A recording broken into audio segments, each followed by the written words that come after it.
Hello my darlings, this is Becca. Thank you for checking out my channel. Today I'm going to be building a town center that was part of the Sims 4 Coven Collab, and that collab was hosted by Tragic Plumbob, so I want to say thank you to Tragic Plumbob for inviting me to this, and also sorry this video is literally months late. Anyways, if you don't know Tragic Plumbob, she's awesome, so look her up. She does some great work with her Sims, and she sets up scenes, and her editing is just beautiful, so she is definitely worth checking out. Anyhow, so for the Coven Collab, I decided that I was going to build like a little witch village, obviously, so you know I'm like a Salem freak, so this build is definitely inspired by the architecture of colonial New England and Salem, Massachusetts in particular.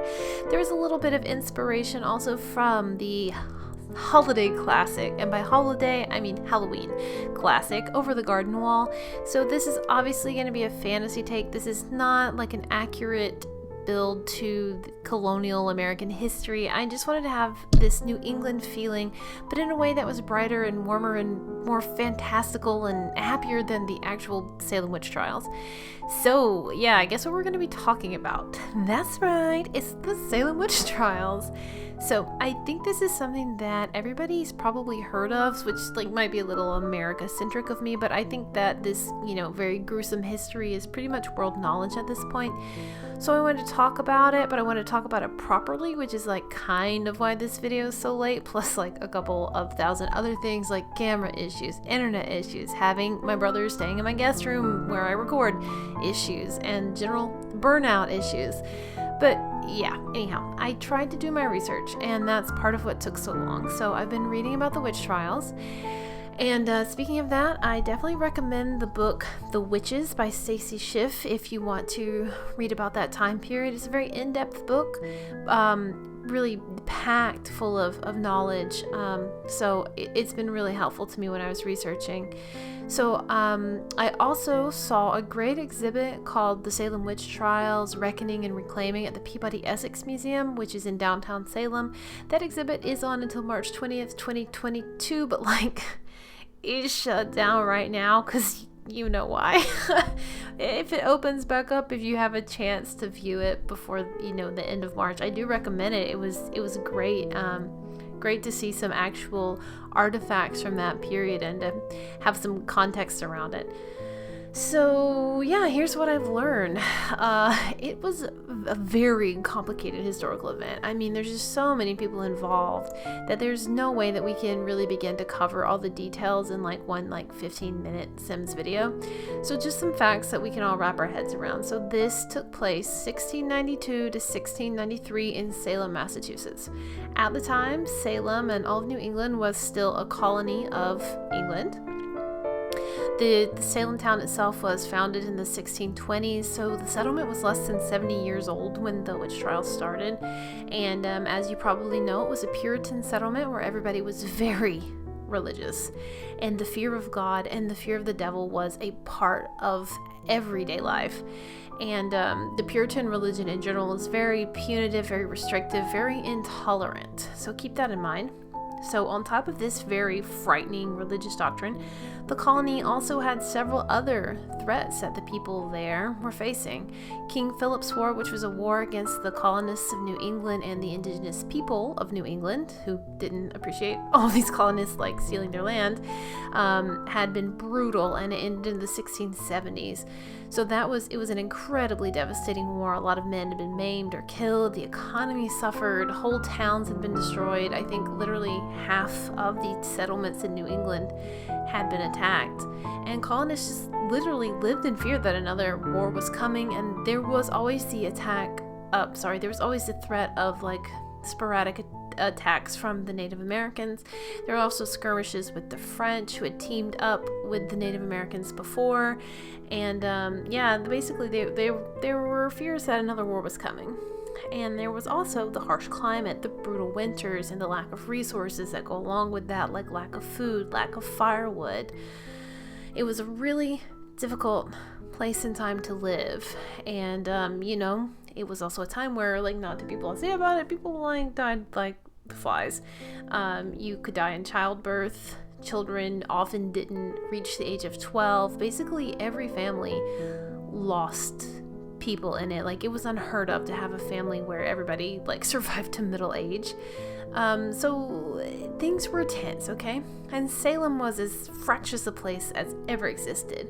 What we call Salem today is actually way smaller than what was originally all Salem. So the old-timey area had the town that is now called Danvers, which was then named Salem Village, and was basically like the very rural suburb of the larger town of Salem.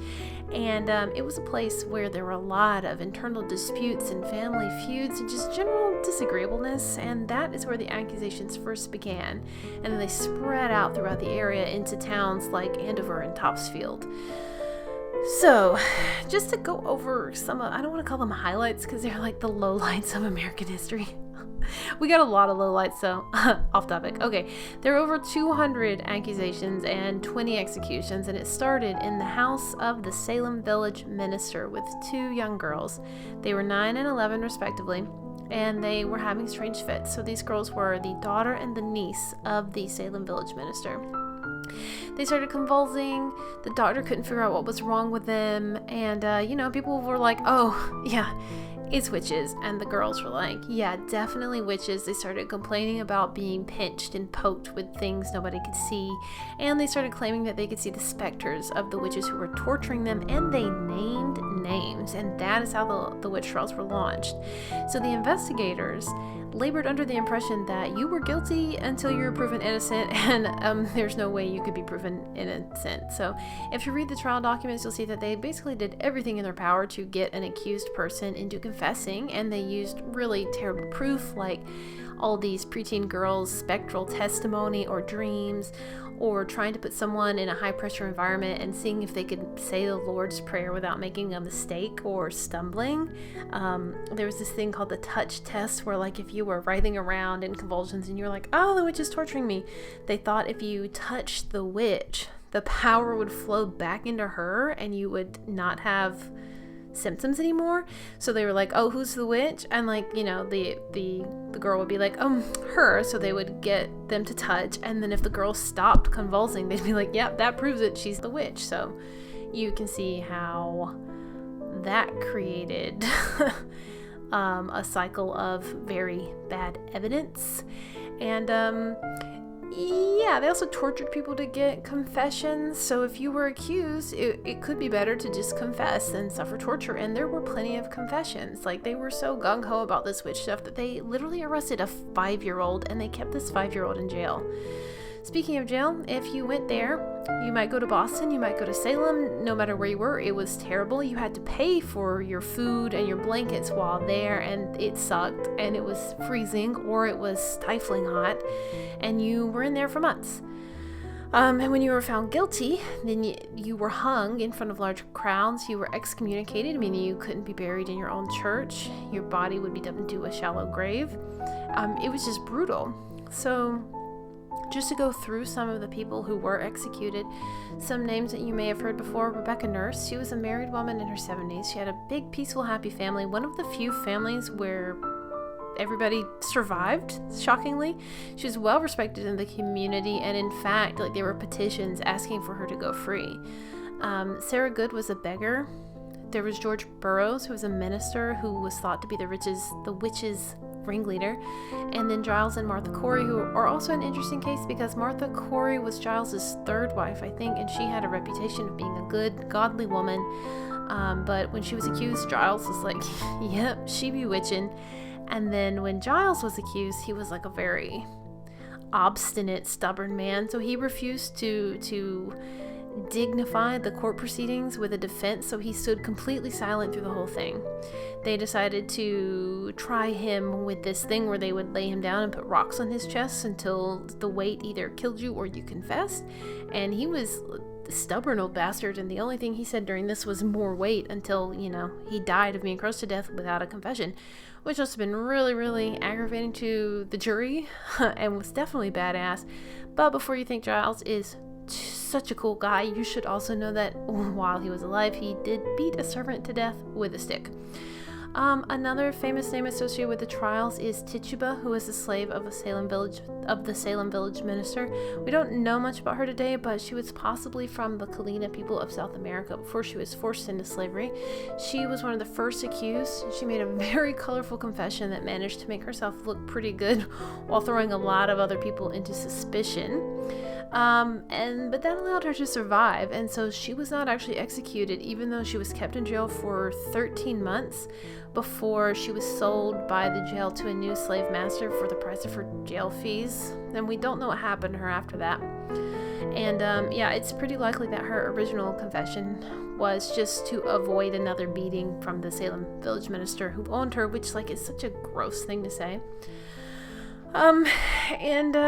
Yeah, those are some of the highlights. Again, not highlights the wrong word, but that's some information about the witch trials. I feel like it would take a much longer video to really process everything in this very complex historic event, so I hope that you found it a little bit informative. If you want to learn more, I do recommend the book The Witches by Stacey Schiff that I mentioned before.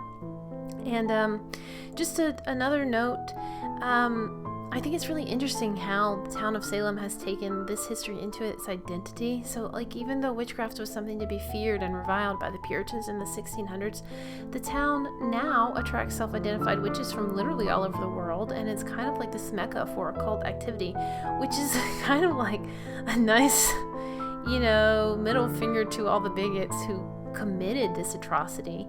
And although, there are some criticisms of the town for how it's kind of commercialized it and made it like this cheesy tourist place, there are some really good historical sites around in Salem as well as in Danvers, Old Salem Village. And there's monuments and places you can visit to honor the memories of the wrongfully accused, which the state of Massachusetts, by the way, has cleared all of their names posthumously, which, too little too late, but okay. Anyways, let me know if you thought this video was interesting. Let me know your thoughts on the Salem Witch Trials, and don't forget to like and subscribe if you are interested in this mix of history and Sims. So thanks for watching, and hope to see you again.